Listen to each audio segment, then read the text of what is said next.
Doctor Sreevarma ஆயுள் தரும் ஆயுர்வேதா அறுவை சிகிச்சை இல்லா குணம் ஆயுள் கால நிவாரணம். Yesterday courier private limited. Domestic international cargo உங்கள் இல்லம் தேடி வந்து கொரியர் புக்கிங் டெலிவரி செய்து தரப்படும்.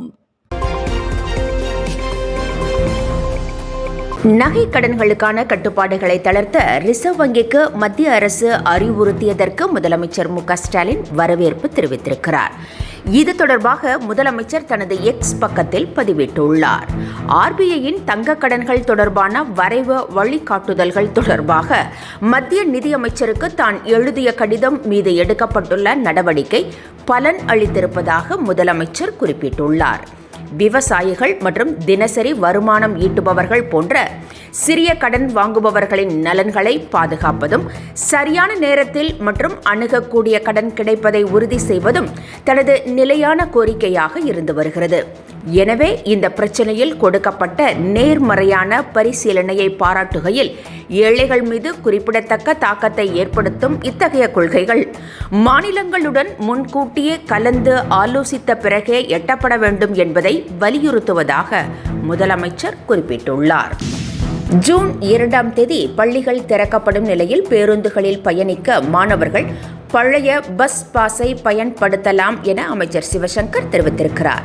இது தொடர்பாக அவர் வெளியிட்டுள்ள அறிக்கையில் வரும் 2ஆம் தேதி பள்ளிகள் திறக்கப்படுவதை முன்னிட்டும் அதன் பிறகு கல்லூரி, தொழில்நுட்ப கல்லூரி ஆகியவை திறக்கப்பட உள்ளதை முன்னிட்டும் 2025-26 கல்வியாண்டில் மாணவர் மாணவியர்களுக்கான கட்டணமில்லா புதிய பேருந்து பயண அட்டை அவர்தம் கல்வி பயிலும் பள்ளி கல்லூரிகளிலேயே அவர்களின் இணையதளம் வழியாக பதிவிறக்கம் செய்யும் வகையில் அனைத்து ஏற்பாடுகளும் செய்யப்பட்டு வருவதாக தெரிவித்திருக்கிறார். அதற்கான கால அளவினை கருத்தில் கொண்டு அரசு போக்குவரத்து கழகங்களால் 2024-25 கல்வியாண்டிற்கு ஏற்கனவே வழங்கப்பட்ட பயண அட்டை, சீருடை அல்லது பள்ளிகளில் வழங்கப்பட்ட புகைப்படத்துடன் கூடிய அடையாள அட்டையை நடத்துனரிடம் காண்பித்து கட்டணமின்றி பயணிக்க அனுமதிக்கப்படுகிறது என அமைச்சர் சிவசங்கர் தெரிவித்துள்ளார். மதுரையில் நடைபெறவுள்ள திமுக பொதுக்குழு கூட்டத்திற்கு கட்சியினருக்கு முதலமைச்சர் ஸ்டாலின் அழைப்பு விடுத்திருக்கிறார். 2026 தேர்தலுக்கு திமுக ஆயத்தமாகும் வகையில் பொதுக்குழுவில் தீர்மானங்கள் நிறைவேற்றப்பட உள்ளன. பொதுக்குழுவில் எடுக்கப்படும் தீர்மானங்களை செயல்படுத்தி வெற்றியை உறுதி செய்திட வேண்டும். திமுக அரசு மீது குறை சொல்ல முடியாத எதிர்க்கட்சிகள் அவதூறுகளை பரப்பி வருகின்றன என்றும் பொய் செய்திகளை பூதாகரமாக்கி தோல்வியில் இருந்து மீட்டெடுக்க முடியுமா எதிர்க்கட்சியினர் முயற்சி மேற்கொள்கின்றன என்றும் முதலமைச்சர் குறிப்பிட்டுள்ளார். பதவி சுகத்துக்காகவே கட்சி தொடங்குபவர்கள் இன்றைய அரசியல் சூழலில் நிறைந்துள்ளனர்.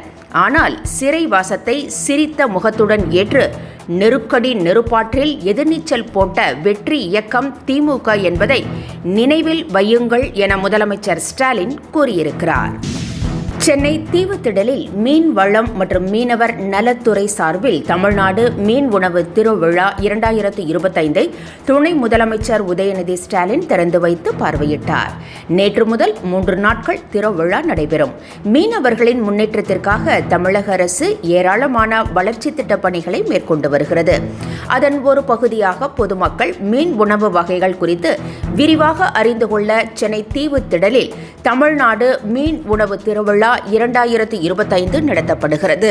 சென்னை தீவுத்திடலில் 1,00,000 சதுர அடி பரப்பளவுள்ள குளிரூட்டப்பட்ட அரங்கம் அமைக்கப்பட்டு 50 அரங்கங்கள் கொண்ட கடல் மீன் உணவு காட்சி கூடாரம் அமைக்கப்பட்டிருக்கிறது. திருக்குறள் ஒரு ஆன்மீக புத்தகம் என்றும் திருவள்ளுவர் சனாதன தர்மத்தின் மிகப்பெரிய துறவி என்றும் ஆளுநர் RN ரவி தெரிவித்திருக்கிறார். திருச்சியில் நடைபெற்ற நிகழ்ச்சியில் பேசிய அவர், மதங்கள் வெவ்வேறாக இருந்தாலும் தர்மம் என்பது ஒன்றுதான் என கூறினார். அது சனாதன தர்மம் மட்டும்தான் என்றும் ஆளுநர் குறிப்பிட்டார்.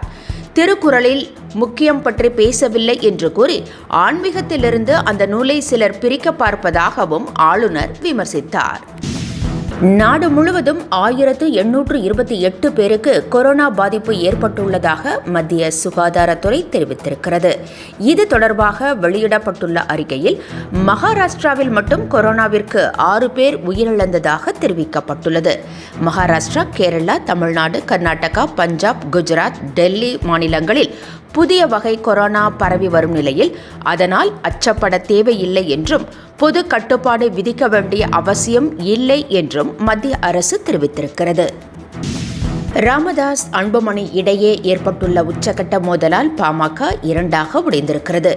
இருவரும் மாறி மாறி கருத்துக்களை தெரிவித்து வருவதுடன் நிர்வாகிகளை நீக்குவது, சேர்ப்பது போன்ற நடவடிக்கைகளிலும் ஈடுபட்டு வருகின்றனர். இந்நிலையில் சென்னையில் கட்சி நிர்வாகிகளிடையே பேசிய அன்புமணி மனதில் நிறைய இருக்கிறது, ஆனால் பேச முடியவில்லை என்று கூறினார். மேலும் எவ்வளவோ அபாண்ட பழிகளை சுமந்துள்ளதாகவும் அன்புமணி தெரிவித்திருக்கிறார்.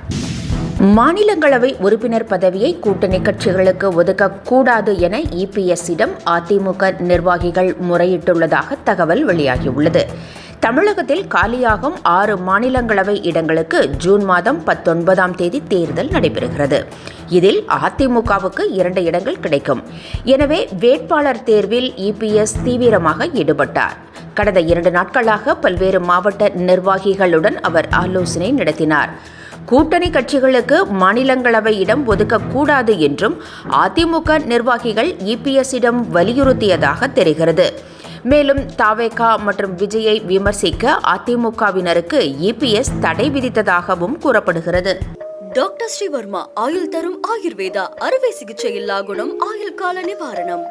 Yesterday courier private limited domestic international cargo உங்கள் இல்லம் தேடி வந்து கொரியர் புக்கிங் டெலிவரி செய்து தரப்படும். என்றும் உங்களுடன் மை இந்தியா. முக்கிய செய்திகளை உடனுக்குடன் தெரிந்து கொள்ள சப்ஸ்கிரைப் பண்ணுங்க, பெல் பட்டனை பிரஸ் பண்ணுங்க. என்றும் உங்களுடன் மை இந்தியா.